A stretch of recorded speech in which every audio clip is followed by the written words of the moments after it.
El Estado chileno se hace cargo de los veteranos de la guerra.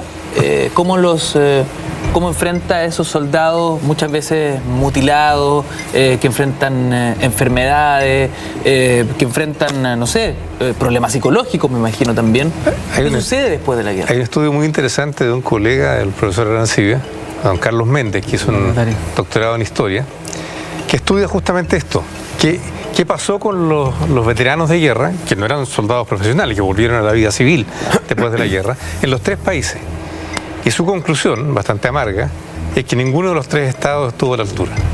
¿Ninguno de los tres estados? Ni el chileno, ni el peruano, ni el boliviano. Hubo algunas medidas de ayuda, pero muy por debajo de la necesidad de las personas que muchas veces habían quedado mutiladas, inutilizadas para el trabajo. Claro. Y habiendo arriesgado todo, ¿no es cierto?, en defensa de la patria, pero después la patria, ninguna de las tres patrias, le retribuye como debería haber sido. Eso es bien increíble, porque esos mismos estados hasta el día de hoy reivindican el sentimiento patrio en torno a estos conflictos bélicos, pero en su minuto no fueron capaces, según las investigaciones, de hacerse cargo de quienes pelearon en la práctica esa guerra. Es el pago de Chile. Mi percepción es el pago de Chile, Perú y Bolivia. Sí.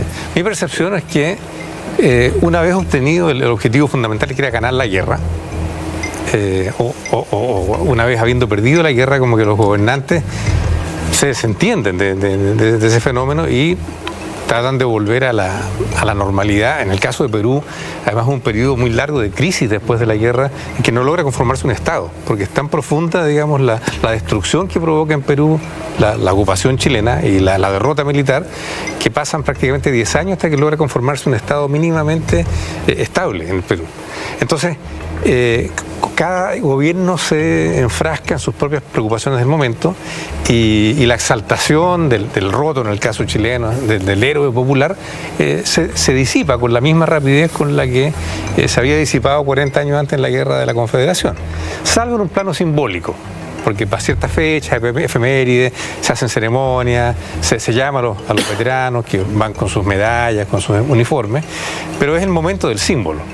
Pero en la cotidianidad, y lo interesante es que quien ha demostrado esto es un oficial, digamos, del ejército que ha estudiado esto para los tres países. Hablando de símbolos, en síntesis, Armando, ¿cuál es la relevancia para, como estamos hablando, ¿no?, la construcción de nuestra identidad como país de esa guerra, la del Pacífico?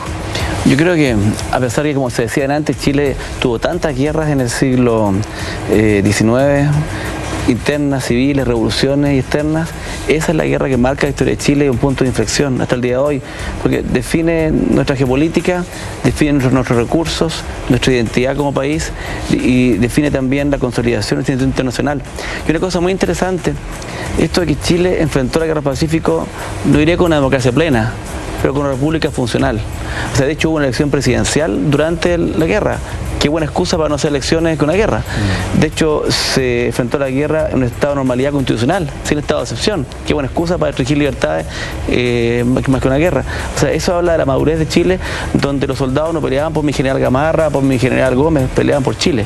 Y eso yo creo que ese elemento moral, subjetivo, es tanto más importante que la tecnología y permitió que en un conflicto largo, peleado en tierra muy lejana, el país con sus instituciones que funcionaban pudo triunfar.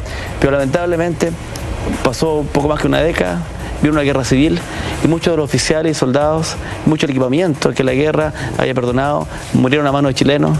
Es decir, parece que Chile estaba maduro, pero no tanto, porque todavía le faltaba una guerra civil más terrible, con más muertos, incluso la guerra del Pacífico, que fue la guerra del 91.